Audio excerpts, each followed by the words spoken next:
What is up, people? Definitely got some Florida problems going on today. How many of you in the audience can say that you have to move the location that you're doing your podcast to your alternate studio because your neighbor is mowing his grass? It is February, oh, what the heck day is it?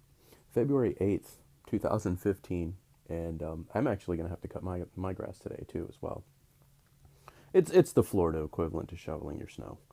Um, I wanted to do a quick update for the Sunday School because I had a really good comment here, and it's something that I'm going to do as soon as we're done with Ecclesiastes, and it's a good thing to talk about. I really feel that it is. Just have a very honest conversation, and I'm interested in getting as much participation in it as I can.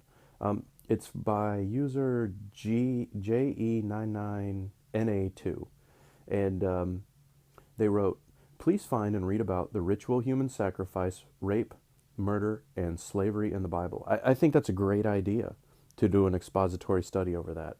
I've found some interesting things in the past.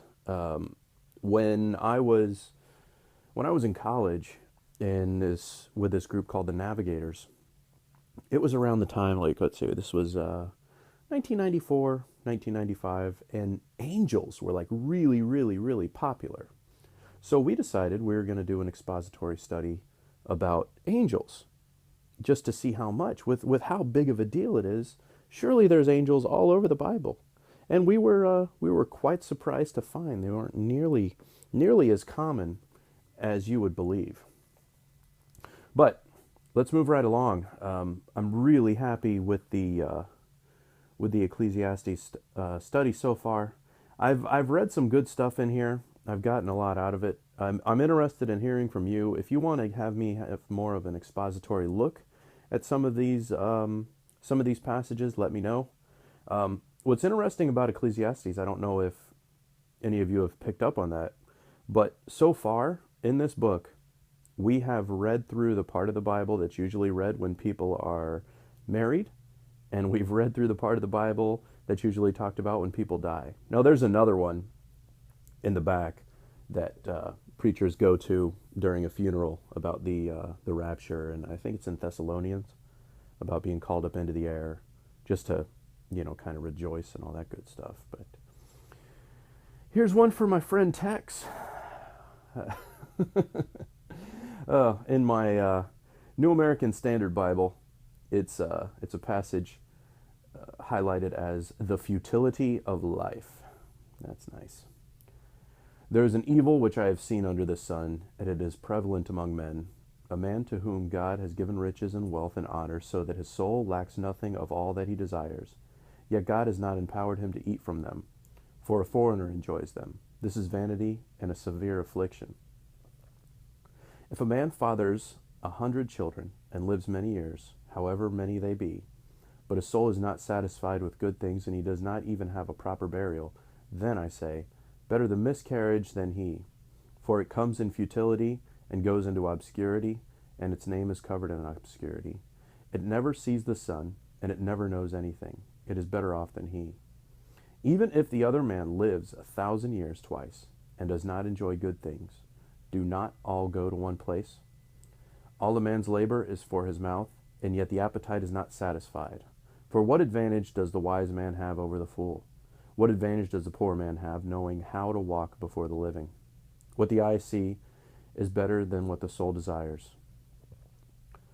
This too is futility and a striving after wind. Whatever exists has already been named, and it is known what man is, for he cannot dispute with him, who is stronger than he is. For there are many words which increase futility. What then is the advantage to a man? For who knows what is good for a man during his lifetime? During the few years of his futile life, he will spend them like a shadow. For who can tell a man what will be after him under the sun?" What's fun about this, going along with the comment from JE99NA2, you see one of these chapters about in the Bible about miscarriage, and how a miscarriage is actually a good thing. On the surface, that seems like a very, very terrible thing.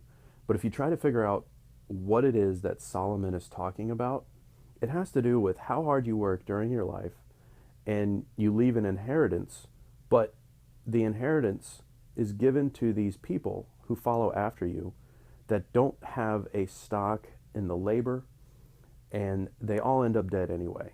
It's just an amazing chapter about depression. And I don't know,